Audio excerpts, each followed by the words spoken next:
जब बाबा की कृपा होती है तब ही बाबा की कथा होती है।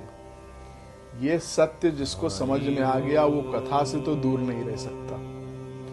1 जनवरी 2024 के दिन कथा प्रस्तावित थी, लेकिन बाबा की कृपा नहीं थी। यही कारण है कि 17 वर्षों के बाद ऐसा महासंयोग आ रहा है कि गुरुवार और 1 जनवरी एक ही दिन है, लेकिन फिर भी मैंने उस दिन कथा नहीं रखी। क्यों?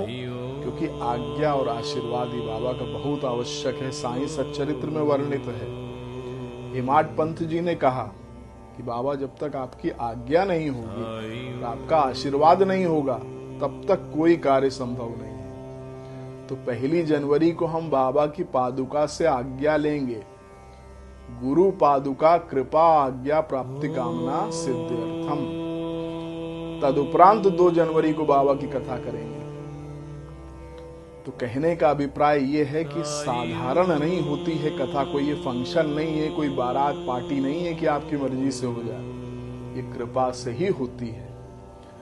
वही जुड़ते हैं जिन पर कृपा होती है, वही आते हैं जिन पर कृपा होती है। बाकी लोग तो फिर आपको मालूम है कि हैप्पी न्यू ईयर ही करते रह जाते हैं और साल भर तक फिर पछतावे के आंसू रोते हैं कि हम भगवान की कथा में आए क्यों नहीं, हम भगवान की कथा में जुड़े क्यों नहीं, हमसे अवसर कैसे छूट गया।